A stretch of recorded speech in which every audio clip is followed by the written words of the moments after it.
It had been about 3 nights since Ty's truck had gotten on dry land once again, and she'd spent all her waking time steering clear of even the smallest body of water, the memories of what had transpired on the cargo ship still fresh in her mind. Already she was catching herself trying to rationalize what she had seen, what she had heard. Even as one of the undead herself, the gangrel had a difficult time wrapping her head around the idea of some kind of humanoid shark attacking the ship and tearing people in half. The strangely malformed man she didn't struggle with explaining quite as much. She had been in New York during the war against the Sabbat, and she had seen what messed up shit the Finns would do to their enemies and allies in order to gain the upper hand. But the more time she spent thinking about the ship, the more sure she was that this was a one-way trip, at least together with her truck. If she was going to head back to the States again, she'd risk socializing with the rest of Kindred society if that meant she could get her hands on a flight ticket. Unless there were also werebirds out there, but she figured there had to be a line somewhere, and flying bird people, she assumed, hoped would be it. There had to be a line. The route through England, then through France via the Channel Tunnel, turned out wholly uneventful. She had heard rumors about what the Second Inquisition had done to London and Paris, and it would seem that whatever local princes or barons or whatever the ruling elite called themselves didn't have enough manpower, interest, or courage to keep eyes on these routes in and out of their domains. She passed unnoticed through more or less every town, but then she rarely stopped for more than gas and, admittedly, a bite here and there. Once in Sweden, she passed by Malmö quickly, its third biggest city, and one of the last pockets of major conflict between the Sabbat Camarilla and the Anarchs in northern Europe, after the recommendation of another gangrel she had run into at a truck stop close to Hamburg. Yet by the time she reached the small town of Arlöv, she realized she only had a couple of hours until daybreak, and not wanting to risk stopping her truck in the middle of the road or at a rest stop, risking getting discovered or having her truck towed, she pulled up at a gas station with an overnight motel. She'd done this procedure so many times it was all rote now. Pay for a parking spot, maybe even a motel room to keep up appearances, and then she'd rest in the hidden compartment of her cabin. Leave with sunset, no one the wiser. Over the years she'd gotten good at sniffing out ghouls too, just in case the local sheriff or prince put their people on watch on roadside motels. You never knew. She got out of the truck with her usual don't mess with me face put on, glaring at a pair of shady-looking characters who stood smoking by their bikes before she stepped into the motel, making sure to pay extra attention to any telltale signs of kindred influence, blood-based or just standard MOs. The man at the counter was browsing his phone when she stepped up to him, the stubble on his face and the stains on his shirt already telling Ty everything she needed to know about his work ethics before he even opened his mouth, eyes still glued on the small screen. "No vacancies." The stench coming from his mouth made her purse her lips. "Well, that's alright. I just need to rent parking for my truck," she replied coolly, eyes locked on his greasy forehead. "No sleeping in vehicles on the premises," he repeated back with absolutely zero care for customer service. "Sorry. I won't be sleeping in my truck. I just need some place to keep it over the day." Ty pressed on, in reality somewhat happy that she didn't have to stay in a room managed by this guy. "I'll find some place else to stay and I'll pick it up tomorrow night."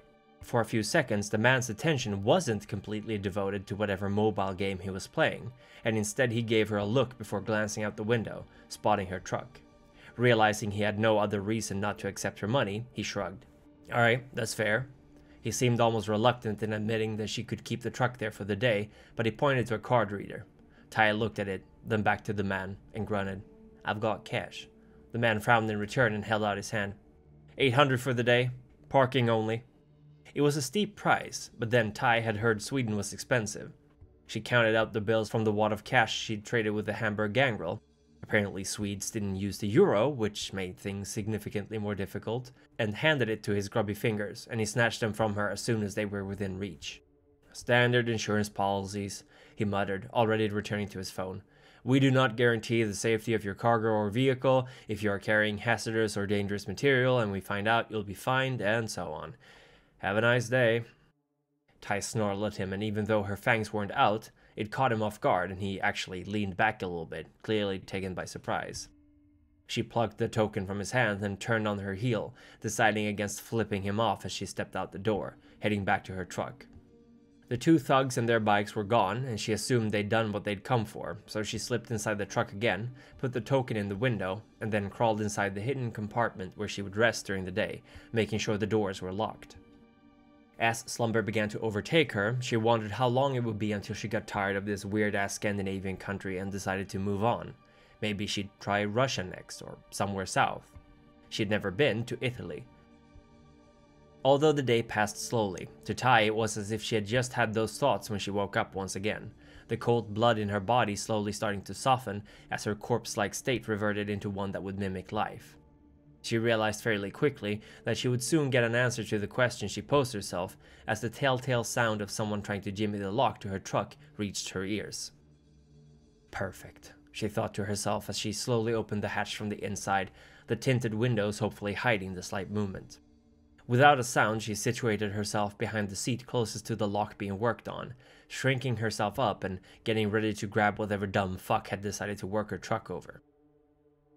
It took quite a while before the lock gave way, a surge of pride going through the gangrel as she remembered taking a long while finding the perfect lock that wouldn't just break as soon as someone tried to pick it. As the door was opened, she immediately caught the scent of leather jackets, cheap aftershave, and motorcycles. Most likely friends to the two jackasses she'd seen last night. "Fucking finally," she heard the lockpicker say as he leaned his head in. "Someone really didn't want..." He was cut off by Tai as she literally grabbed him by the head and pulled him over the seat and into the car. Before he could act, she sank her fangs into his neck, covering his mouth and drinking as much, and as fast, as she could.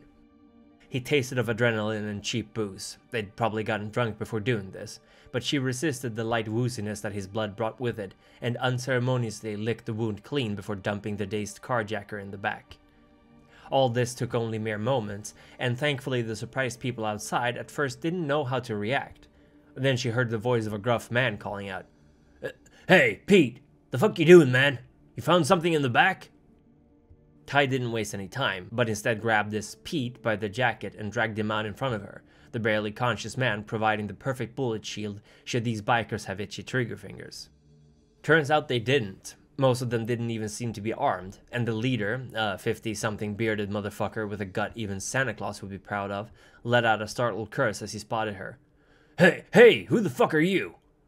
"The owner of this truck, asshole," Tai replied, still keeping Pete's body in front of her. "And one pissed-off owner at that. Ain't y'all ever heard of knocking?" "The fuck... Pete! Hey, Pete!" the man called out, but Pete remained unaware.